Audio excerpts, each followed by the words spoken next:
밤사이 나온 투자 뉴스 정리해보는 시간입니다. 뉴스 보고 전략 정비해보죠. 야천투자연구소 남인호 소장, LNS홀딩스 김선영 대표, 하이투자증권 스마트PB센터 염정 차장과 함께합니다. 어서 오세요. 자, 첫 번째 소식으로 중국 소식으로 출발해 보겠습니다. 경기 부양이 다급한 중국, 또 돈풀기에 나섰습니다. 중국인민은행이 15일부터 시중은행 지급준비율을 기존 7.6%에서 0.25%포인트 인하한다고 밝혔는데요.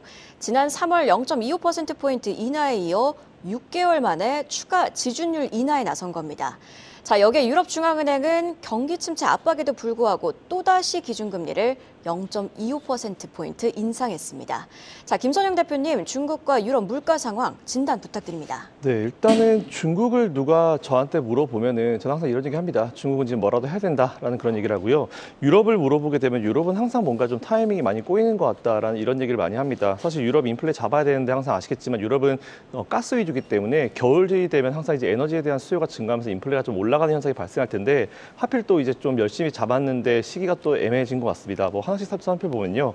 중국 이민은행이 그 시중의 유동성을 확대하기 위해서 오늘부터 지급준비율을 0.25%포인트 인하하겠다고 이제 결정했습니다. 추가로 어제 앞에서 말씀드린 대로 유로와 관련해서 어제 유럽 중앙은행 통화정책회의가 열렸는데요. 이제 여기서 금리 결정 소식까지 한 번에 좀 가보도록 하겠습니다. 이번 인하를 하게 되면은 이제 중국의 금융권의 가중 평균 지준율이 약 한 7.4% 수준이 되는데요. 어쨌든 중국은 현재 경제 상황을 타개하기 위한 강력한 조치가 필요하다라고 생각을 했고, 저도 사실 그렇게 생각하고 있었습니다. 추가로 중국의 경우에 잘 아시는 대로 제가 항상 말씀드렸지만 강력한 부양책을 쓰게 되는 경우 뭐 당장은 아니겠지만 시간이 지나면 항상 오버슈팅이 나왔기 때문에 이게 효과로 들어갈 수 있을 것 같다라는 생각을 하고 있습니다. 그래서 일단 중국이 최근에 여러 가지 부양책들을 많이 사용하고 있는데 이런 것들이 차곡차곡 쌓이면서 이제 어느 순간 분위기가 바뀔 거라 보고 있고요. 저는 개인적으로 한 4분기 정도부터는 그래도 바닥을 잡고 좀 분위기가 좀 많이 개선되지 않을까라고 생각하고 있고, 항상 말씀드리지만 중국 경기가 살아나게 되면은 MSCI 리밸런싱 이런 걸 따져봤을 때 오히려 그 증시가 올라갈수록 이제 그 자금이 빠져나와서 다른 쪽으로 이동할 수 있거든요. 근데 그게 우리나라 쪽으로 유입될 가능성이 크니까 중국 증시가 올라갈수록 우리나라 증시도 같이 따라 올라갈 수 있는 이런 기술적인 부분도 있다라는 부분 체크해 보시면 좋을 것 같습니다. 다음으로 유럽 중앙은행 얘기 한번 해보면요. 일단 유럽의 인플레이션 상황이 지금 쉽게 나아지지 않고 있습니다. 되게 강력하게 지금 그 금리 상을 때리고 있었는데 잘 안 됐고요. 원래는 동결 쪽으로 이번 달에 가는 분위기로 갔었습니다. 그래서 저는 뭐 동결도 나쁘지 않은 것 같다고 생각하고 있었는데 갑자기 인상 쪽으로 여론이 확 바뀌었는데요. 어제는 사실 이게 그 금리 인상 쪽으로 발표가 됐죠. 사실 전 좀 인상을 좀 반대했었던 게 어차피 금리 인상으로 해서 이제 올린 거는 사실 이 효과가 정말 단기적으로 끝날 게 뻔히 보이기 때문에 금리 인상 해봤자 뭐 큰 이유가 있을까 싶었는데 아무래도 제가 앞에서 말씀드린 대로 그 연말 되면 이제 이 에너지에 대한 수요가 증가하기 때문에 거기서 나올 인플레이션 좀 미리 좀 대응한 게 아닌가라는 그런 생각을 하고 있습니다. 그래서 일단 이 부분 체크해 보시면 좋을 것 같고요. 저는 사실 4분기 때 그냥 놔둬도 4분기 때부터 괜찮을 것 같다고 판단한 이유가 4가지였는데 첫 번째로는 향후 미달러의 완만한 약세 부분이 좀 예상되는 부분, 그리고 두 번째는 대미 금리차 축소 전환 기대감 좀 있었고요. 그리고 세 번째로는 유로존의 경상수지가 지난 4분기부터는 이게 조금 흑자 추세로 좀 전환이 됐습니다. 그래서 이것도 좀 도움이 될 수 있었을 것 같고요. 마지막 네 번째로 증시자금 유출 규모도 최근에 좀 많이 돌아섰기 때문에 이런 부분들이 종합해서 좀 뭔가 돌아서지 않을까라는 그런 예상을 좀 하고 있었습니다. 근데 이게 인상을 했고요. 어쨌든 인상한 이유는 그건 것 같습니다. 이제 연말에 대한 가스 수요 이로 인해서 인플레이션이 다시 올라갈 수 있기 때문에 미리 좀 대응한다라는 부분인 것 같고, 이게 무슨 또 연준이 올 연말에 또 금리를 올리는데 뭐 그걸 대비해서 뭐 유럽 중앙은행이 올렸다라는데 그거는 사실 전혀 아닌 것 같습니다. 저는 오히려 이번에 CPI 발표되고 나서 연준의 금리 인상 가능성이 좀 더 떨어졌다 쪽으로 한 표를 두고 있기 때문에 이것까지 연결시킬 필요는 없을 것 같다라는 의견 드리겠습니다. 네, 이번에는 전기차 업종으로 넘어가 보도록 하겠습니다. 지난달 중국 리튬이온 배터리셀 평균 판매 가격이 10% 넘게 큰 폭으로 떨어진 것으로 나타났습니다. 전기차 가격이 더 싸질 거란 전망이 나오고 있는데요. 남인원 수장님, 이런 전망이 나오고 있는 배경은 뭔가요? 예, 바로 중국에서 그 배경을 찾아봐야 될 것 같습니다. 코로나가 끝나자 전 세계적으로 리튬 경쟁, 리튬 가격 급등세가 마무리가 되는 국면에 들어갔고요. 그러다 보니까는 조금 과다 생산한 부분이 없지 않습니다. 즉 중국이 워낙에 많이 생산하다 보니까 이제는 그 리튬 셀이, 그러니까 정확히 말하면 리튬 이온 배터리 셀이 되겠죠. 이 가격이 지난번에 10%, 지금 자료화면 나오고 있죠. 보통은 0. 몇 % 이렇게 하락했기 때문에 큰 영향 없었습니다만은 이번 달에는 10%가 급락을 한 겁니다. 그러다 보니까 최근에 우리 배터리 셀 업체 2차 전지 주가들이 급락했던, 주가가 안 좋았던 부진 요인이 확인이 된 것 같습니다. 자, 그럼 지금 나쁘니까 앞으로도 나쁠까요? 그렇게 보시면 안 될 것 같습니다. 왜 그러냐면요. 지금 2023년도죠. 앞으로 4년 뒤에는요. 전기차 평균 차값이 일반 내연 자동차 평균 가격하고 비슷해진답니다. 지금은 전기차가 한 적게는 20%, 많게는 한 30% 같은 배기량이라면요. 더 비싸지 않습니까? 그런데 이제 전기차가 점점 많이 다량 생산하면서 단가가 내려갈 수 있다는 것이고요. 다음 두 번째는 전체적인 판매 대수가 이제 변화됩니다. 지금 2023년도 금년도의 전기차 판매량이 약 1,480만 대거든요. 그런데 지금부터 10년 뒤 2035년도에는 7,800만 대. 다시 말해서 금년도보다 5배가 더 증가합니다. 그런데 그 전기차의 가장 핵심이 뭡니까? 배터리입니다. 그래서 지금 다소 배터리가 그 과다 생산 내지는 이런 부분 때문에 좀 주가가 흔들리고 있지만 조금 더 긴 안목으로 본다면 전기차 배터리 사업은 앞으로도 적어도 5년 동안은 성장 산업이다 이렇게 보시고 여러분들의 포트폴리오에 10% 정도는 언제든지 유지를 하셨으면 좋겠습니다. 네, 전기차 시장 잠시 주춤할지는 몰라도 향후 성장세는 정말 의심할 수가 없습니다. 염정 차장님, 네. 2차 전지 장비 여파는 어떻게 되나요? 네, 앞서 말씀하신 대로 이제 최근에는 제가 양극재 업체들보다는 그 외의 종목들 쪽으로 좀 보시면 어떨까 말씀드린 이유 중에 하나도 최근 리튬 가격이라든지 니켈 가격이 작년 고점을 대비해서 이제 큰 폭으로 하락하고 있기 때문이고요. 일정 부분 하향 안정화되고 있다라고 좀 생각하고 있습니다. 반면에 이제 Q 같은 경우에는 크게 문제는 없습니다. 지금 뭐 리튬 가격 하락으로 배터리 가격이 하락하고 전기차 가격이 하락하면 소비자 입장에서는 사실 좋은 거고요. 사실 Q는 그렇게 변하지 않고 계속해서 공급을 늘어날 수밖에 없습니다. 그렇게 되면 장비 업체들 같은 경우에는 이런 원재료가 하락에는 크게 영향을 받지 않으면서 업황에 대한 부분은 여전히 좀 살아있다라고 보시면 될 것 같고요. 그래서 지난 시간에도 말씀드렸듯이 장비 업체들 쪽에서는 충분히 관심 있게 보셔도 좋을 거다라고 생각하고 있고요. 그중에 한 종목 말씀드렸었습니다. 하나기술이라고 말씀드렸었는데요. 2차 전지 전 공정, 턴키 수주가 가능한 장비 업체입니다. 작년 같은 경우에 노르웨이 플레이어사와의 반고체 배터리 협약을 맺었고요. 생산 설비에 대한 부분 여전히 기대감이 살아있는 종목이기도 하고요. 이 종목 같은 경우에는 이제 미국향보다는 유럽향 쪽에 대한 수주가 좀 늘어나고 있다는 점에서 상대적으로 미국향에 대한 어떤 경쟁 구도에선 좀 벗어난 종목일 수도 있겠다라고 생각하고 있습니다. 워낙에 좀 유럽 쪽에서는 레퍼런스가 좋은 기업이기 때문에 앞으로도 추가적인 수주는 충분히 가능할 것이다라고 보고 있고요. 작년도 같은 경우에 수주 금액이 2,100억 원 정도였는데요. 올해는 7,000억 원 이상, 7,500억 원까지도 예상할 수 있겠다. 그렇게 되면 약 3배 이상의 수주 규모거든요.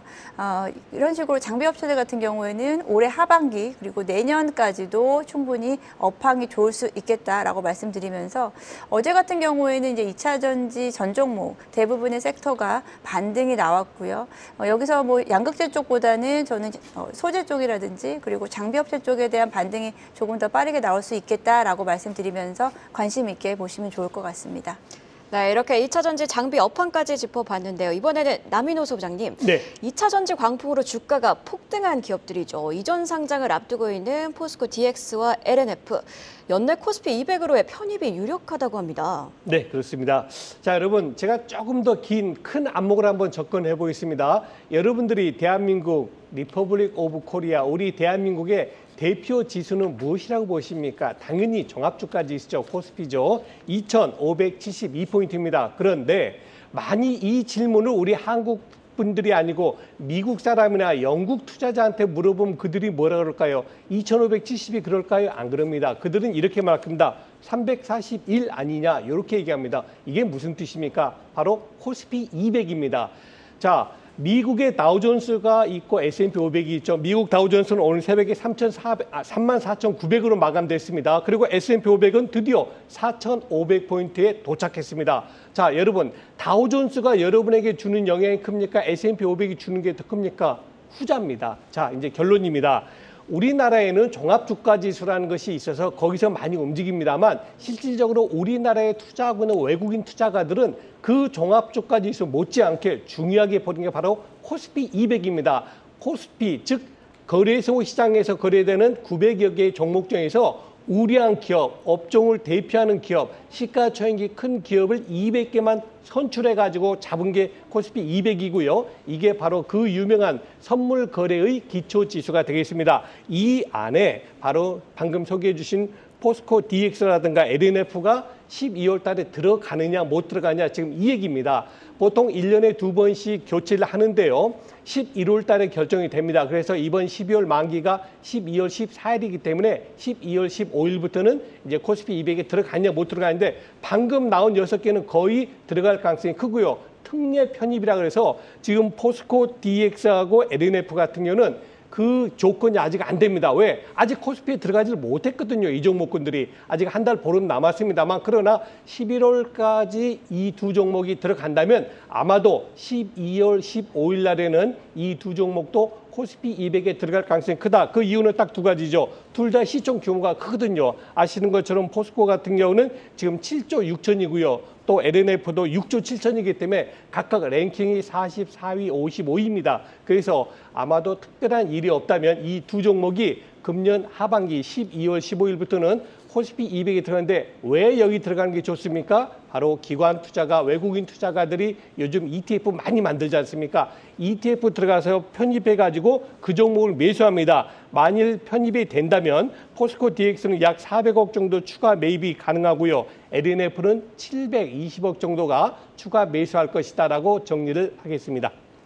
네, 이번엔 국내 건설 경기 상황 짚어보도록 하겠습니다.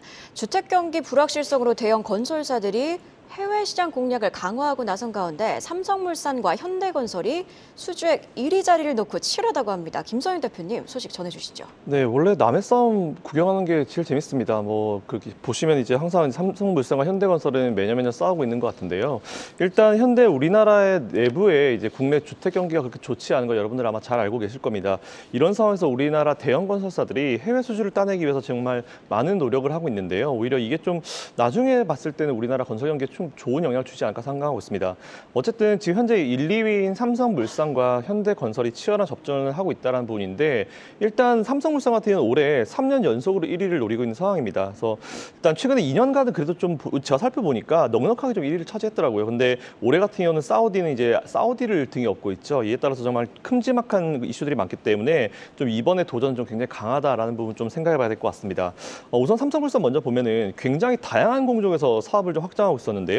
일단 6월 달에 대만의 푸폰 그 금융그룹이죠. 자회사인 푸폰생명보험이 발주한 아오디지 종합개발건설공사에 수주를 했습니다. 그래서 이걸 보니까 현재 건설업체랑 조인트 벤처를 이제 구축했고요. 그래서 수주를 했는데 총 공사비가 한 1조 원 들어가는데 이 중에 삼성물산이 차지하는 비중이 한 7,500억 원, 한 75% 정도 되더라고요. 그래서 꽤나 큰 비중이 좀 있었고요.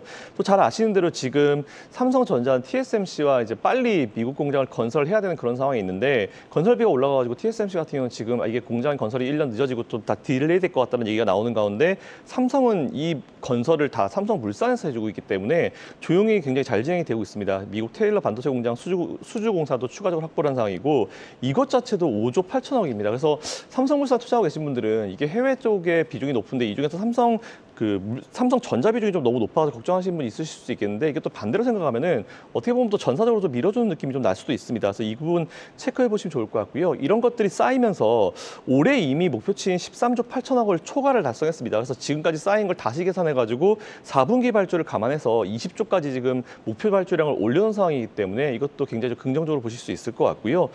두 번째 현대건설 같은 경우는 1분기가 좀 부진했죠. 근데 2분기부터 정말 빠른 속도로 좀 따라오고 있었는데 사우디의 아람코 수주했습니다. 50억 달러고요. 6조 5천억이고 여기에 석유화학단지 건설을 좀 수주를 했는데 이게 좀 사실 굉장히 크게 좀 다가오고 있는 것 같습니다. 그리고 여기다 추가적으로 지난달에는 사우디 중부 전력청이 발주한 이게 네옴시티를 지금 만들고 있잖아요. 그래서 네옴시티까지 이어지는 송전선로를 일부 구간을 이제 수주를 했습니다. 이것도 굉장히 크고요. 보통 통상적으로 이런 건설 수주 같은 경우는 상반기보다 하반기에 많습니다. 그래서 보통 연말까지 좀 지켜봐야지 누가 1등할지 좀 이렇게 결론적으로 나올 수 있을 것 같은데 올해 최종 순위는 어쨌든 12월 진짜 연말 끝까지 좀 지켜봐야 될 가능성이 굉장히 높다라는 부분입니다. 그래서 1월 넘어가야지 전반적인 금액이 나오겠죠. 이 부분 체크해 보시면 좋을 것 같고요.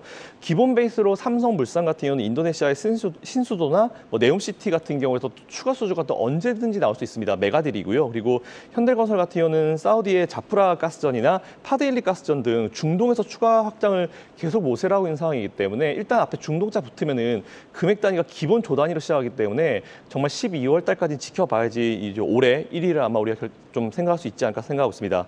근데 앞에서 말씀드렸지만 이 경쟁이 삼성물산과 현대건설 뭐 사실 뭐 2등한다 해서 큰 문제가 되는 건 아니지만 뭐 경쟁이 그들은 되게 힘들 겁니다. 근데 이걸 또 지켜보는 우리들 입장에서는 그들이 열심히 경쟁해주면은 그 수주가 또 밑으로 내려와서 낙수 효과가 나오거든요. 그래서 오히려 우리나라 전반적인 어떤 그 기업들 상황에는 긍정적인 영향을 미칠 수 있을 것 같으니까 이 부분 한번 체크해 보시면 좋을 것 같습니다.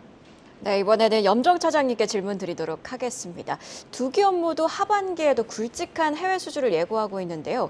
이런 상황에서 수혜가 기대되는 종목을 떠올려 본다면 어떤 종목이 있나요? 네, 앞서서 이제 사우디 관련해서 네옴시티 말씀하시면서 메가딜이라고 말씀하셨죠. 사우디에는 이런 건설 쪽도 있지만 사실 축구에서도 메가딜이 이루어지고 있습니다. 그만큼 워낙에 좀 규모가 크다 보니까 이제 건설 쪽 관련해서도 한 번 나오면 사실 진짜 수주 잭팟을 터지는 이런 상황인데요. 여기에 이제 건설기계 관련해서 말씀드릴 텐데. 지금 건설사가 공사 현장을 이제 수주를 하게 되면 그에 따른 이제 건설 기계가 좀 필요하다라고 볼 수 있겠습니다. 관련해서는 HT 현대 관련된 자회사들의 움직임이 가장 좋은데요. 현대 인프라코어를 먼저 말씀드리겠습니다. HT 현대 인프라코어고요. 사우디 네옴시티 등에 공급될 굴착기, 휠로더 등에 대한 부분을 131대 계약을 체결했다는 내용입니다. 네옴시티 프로젝트에 투입되는 뭐 대형 굴착기라든지 휠로더 등이 이제 현지에서 바로 조달이 됐고요.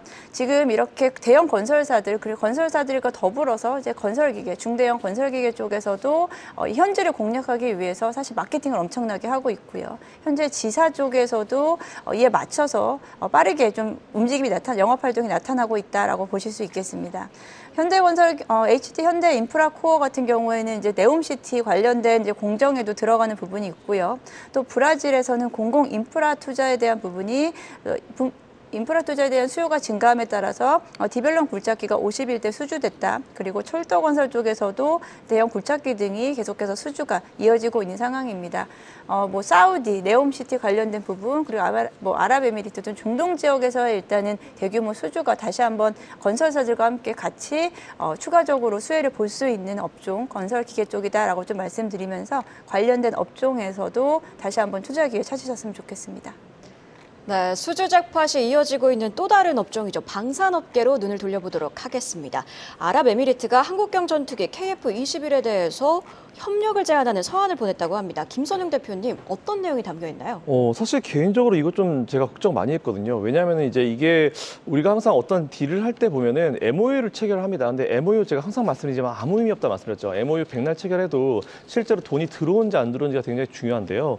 사실 한국형 그 전투기 KF-21에 대해서 인도네시아와 같이 좀 하고 있었는데 이게 좀 못 받는 돈이 많았습니다. 그래서 이걸 갖다 돈으로 안 주고 이제 다른 물건으로 주겠다 이런 얘기까지 나오면서 이거 되게 애매한데 이거 진짜 못 받으면은 정말 밖으로는 뭔가 굉장한 수주를 보인 것처럼 보이지만 이게 사실 돈을 못 받으면 기업에 실적으로 기인하지를 못하거든요. 재무제표가 좋아지는 효과가 없기 때문에 걱정을 좀 많이 했는데 아랍에미리트가 여기 껴 들어왔습니다. 직접적으로 협력 의사를 담은 서한을 발송한 것으로 나왔는데 일단 특히 이제 좀 중요한 포인트 앞에서 말씀드린 대로 인도네시아가 현재 미납 중인 1조 원 정도의 분담금을 자기들이 대체할 수 있다고 밝혔습니다. 이에 따라서 이게 아랍에미리트와 우리나라 두 개로 바뀌는 게 아니고요. 이제 아랍에미리트, 인도네시아, 우리나라 세 개의 삼국 체계가 될 수 있다는 부분은 좀 긍정적인 것 같습니다. 일단 같이 할 수 있는 기술력과 그리고 이제 자금력이 확보가 되니까 좀 좋은 것 같고요.